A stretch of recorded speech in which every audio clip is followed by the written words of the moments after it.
BJP सांसद दिनेश लाल यादव ने Samajwadi party के राष्ट्रीय अध्यक्ष अखिलेश यादव को 2024 का लोकसभा चुनाव आजमगढ़ लड़ने की चेतावनी दी। उन्होंने कहा कि मैं चाहता हूं कि 2024 के लोकसभा चुनाव में अखिलेश यादव आजमगढ़ से चुनाव लड़ें। चुनाव में बहुत मजा आएगा।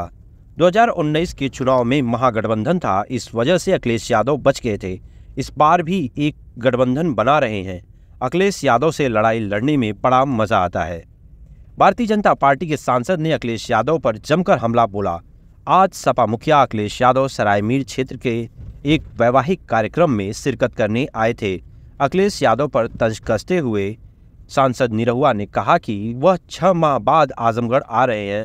जिस तरह से वह आजमगढ़ की जनता को भूल चुके हैं, उसी तरह से आजमगढ़ की जनता भी उनको भूल चुकी है। एक जमाना था कि यह परिवार सिर्फ जीतता था और सर्टिफिकेट लेने आता था, लेकिन जब से जनता ने मुझे सांसद चुना है, मैं लगातार जनता के बीच में हूं और इस बात से जनता बेहद खुश है। हाल ही में सपा मुखिया अखिलेश यादव ने कहा था कि जब भगवान की कृपा होगी तब वह रामलला का दर्शन करने अयोध्या जाएंगे। अखिलेश यादव की इस बात पर सहमति जताते हुए हाल ही में सपा मुखिया अखिलेश यादव ने कहा था कि जब भगवान की कृपा होगी तब वह रामलला का दर्शन करने अयोध्या जाएंगे। अखिलेश यादव की इस बात पर सहमति जताते हुए भाजपा सांसद ने कहा कि जब भगवान की कृपा होती है तभी भगवान बुलाते हैं। व्यक्ति इसी भ्रम में रहता है कि वह पीएम है, सीएम है, डीएम है, जबकि बिना भगवान की इच्छा के कुछ नहीं होता।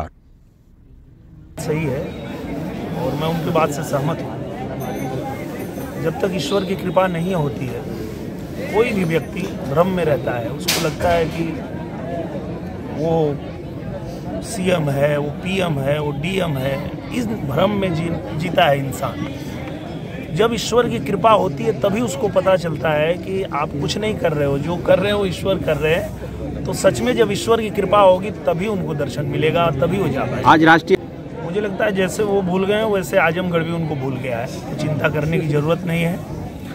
आजमगढ़ में ये लोग पहले जीतते थे और जीत के अपना सर्टिफिकेट भी लेने नहीं आते थे।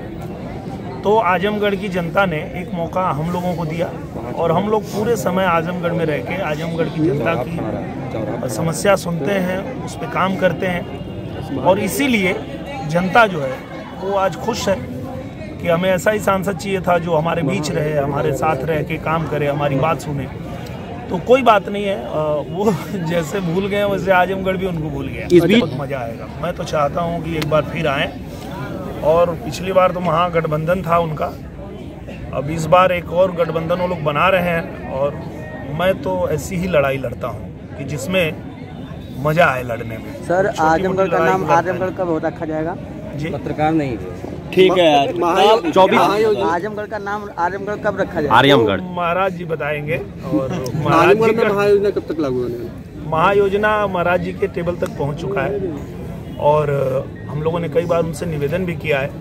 अब बस इंतजार है उनके सिग्नेचर का। जैसे सिग्नेचर करेंगे महायोजना लागू हो जाएगी। राम मंदिर उद्घाटन पे आजमगढ़ की किस तरह से तैयारी है?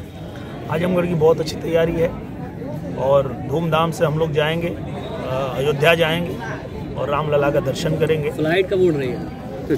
फ्लाइट जब मिल गया लाइसेंस तो अब जल्दी उड़ेगी। ठीक सर, हाँ, लाइसेंस मिल गया।